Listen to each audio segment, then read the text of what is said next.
Hello everyone, स्वागत है आप सभी का टैरोट विद सुवर्णा में। और आज हम जानने वाले हैं मेजर अरकाना का 4 नंबर का कार्ड जिसका नाम है द एम्परर। ओके, तो यहाँ पर आप देख रहे हैं द एम्परर का कार्ड। ओके, तो इस कार्ड के मीनिंग के चलते ना सबसे पहले कलर सिंबोलॉजी को हम जानेंगे। ओके, तो यहाँ पर आप देख सकते हैं कि बैक साइड में ना रेड कलर आपको दिख रहा है। ओके, वैसे ही बीच में भी रेड कलर आया हुआ है और ये जो पर्सन है ट्रोन के ऊपर बैठा हुआ, ओके, तो उसने जो कुछ भी पहना है उसके ऊपर भी रेड कलर आया है।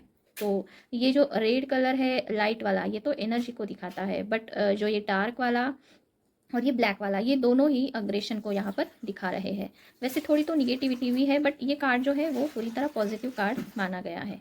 ओके, यहाँ पर आपको ये थ्रोन दिख रहा है। ओके, तो ये जो थ्रोन है वो स्टेबिलिटी को दिखाता है। ओके, और यहाँ पर आपको येलो कलर दिख रहा है सर के ऊपर जो क्राउन है। ओके, तो ये क्राउन जो है वो येलो कलर का है और वो विजडम एंड नॉलेज को दिखाता है। ओके, और हाथ में जो है वो वीनस का वॉन्ड्स भी है। ओके, तो और पैरों में जो पहना हुआ है वो है अरमार। ओके, तो ये प्रोटेक्शन के चलते इस पर्सन ने पहना हुआ है जो सेफ्टी को भी दिखाता है। वैसे तो ये 4 नंबर है, तो इसका प्लैनेट जो है राहु है, और राहु वाले जो होते हैं लोग वो over protective and over possessive भी होते हैं। तो इसके चलते भी हम लोग कार्ड के चलते देख सकते हैं कि ये बहुत ही प्रोटेक्टिव एंड पजेसिव पर्सन है। और यहाँ पे आपको ये बियर्ड भी दिख रही है वाइट कलर की, तो इस कार्ड से हम ये भी अंदाज़ा लगा सकते हैं कि ये जो पर्सन रहेगा वो थोड़ा स्टबन रहेगा, परंपरावादी रहेगा, ट्रेडिशन को फॉलो करने वाला रह सकता है। ओके, तो ये हो गई कलर सिंबोलॉजी इस कार्ड के चलते।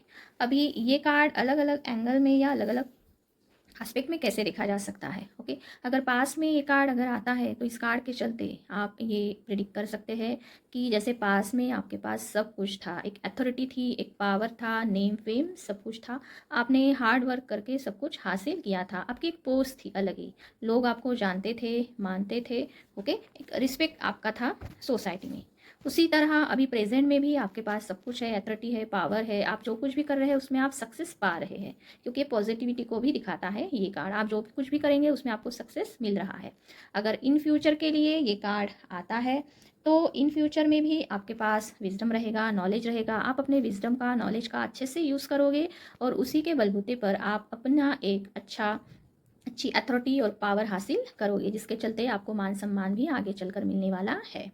ओके, तो इसी तरह आप अगर रिलेशन के चलते अगर ये कार्ड आता है तो आपकी रिलेशन जो है वो अच्छी है। ओके, आपका जो पार्टनर के चलते अगर आपको प्रिडिक्शन करनी है तो पार्टनर के चलते आप इस कार्ड से ये कह सकते हैं कि आपका पार्टनर जो है ना थोड़ा ओवर पजेसिव और प्रोटेक्टिव रह सकता है, थोड़ा ट्रेडिशन फॉलो करने वाला रहेगा, समटाइम्स वो स्टब्बन भी रहेगा, अपनी ही चलाएगा, दूसरों की कम सुनेगा। ओके, और आपके तरफ भी उसका रवैया जो रहेगा वो ओवर पजेसिव हो सकता है आने वाले दिनों में, बट ओवरऑल आपकी जो रिलेशनशिप रहेगी वो गुड रहेगी। पार्टनर थोड़ा डोमिनेटिंग हो सकता है बट वो कुछ समय के लिए रहेगा, आपके एफर्ट्स के चलते उनको चीज़ें समझ में आ जाएगी धीरे धीरे।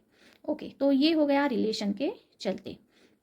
उसी तरह अगर ये कार्ड के चलते हम रीजनिंग के बारे में, गाइडेंस के बारे में अगर बात करते हैं तो हमें यही गाइडेंस देना चाहिए कि आपको अपने बिहेवियर में थोड़े चेंजेस लाने पड़ेंगे। आपका जो स्टबन नेचर है ना उसमें आपको बदलाव लाने हैं ताकि आने वाले सिचुएशन को आप अच्छे से हैंडल कर सके। ओके, चीज़ों को अच्छे से आपको लेना है पॉजिटिविटी के साथ। आपके थॉट्स, आपके आइडियाज़ जो कुछ भी है अगर आप उसमें बदलाव लाते हैं तो in future growth and stability आपको मिल सकती है। उसके लिए आपको खुद में ही चेंजेस लाने पड़ेंगे। ओके, और न्यू चीज़ों को भी आपको एक्सेप्ट करना है। मतलब ये पर्सन जो होते हैं ना वो पुरानी चीज़ों को बहुत पकड़े हुए रहते हैं। ओके, जो पुराना है वही अच्छा है, नयापन ये लोग जल्दी एक्सेप्ट नहीं कर पाते हैं अपने थॉट्स के चलते। तो इन लोगों को, मतलब जो भी आपके प्रिडिक्शन में आते हैं, तो उनको अगर एडवाइस देनी है तो आप ये कह सकते हैं कि आपको न्यू थिंग्स भी एडप्ट करनी है। ओके, खुद में बदलाव लाना है, न्यू चीज़ों को एडप्ट करना है ताकि ग्रोथ और स्टेबिलिटी बनी रहे। और रीज़निंग के चलते हम ये बता सकते हैं कि जैसे लोग पूछते हैं कि रीज़न क्या है जो कुछ भी हो रहा है रिलेशन में या और किसी एस्पेक्ट में, तो उसका रीज़न क्या है। ओके, तो हम रीज़न में यही बता सकते हैं कि समय के चलते आपका जो नेचर था ना वो बहुत ही स्टब्बन बना हुआ था, आप किसी की भी नहीं सुनते थे। कोई अगर कुछ आपको कहना भी चाहे तो वो आप नहीं सुनते थे, सामने वाला सही भी हो पर भी आप अपनी ही चलाते थे, दूसरों को थोड़ा डोमिनेटिंग करते थे।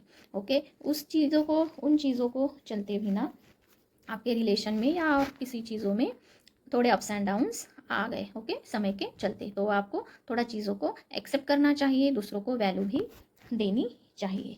तो इस एम्परर कार्ड की प्रिडिक्शन रहेगी और इसी तरह मैंने आज आपको द एम्परर कार्ड का मीनिंग बताया है। तो आज की ये प्रिडिक्शन आपको कैसे लगी मुझे ज़रूर बताइए और चैनल को फॉलो एंड सब्सक्राइब कीजिए। Thank you so much.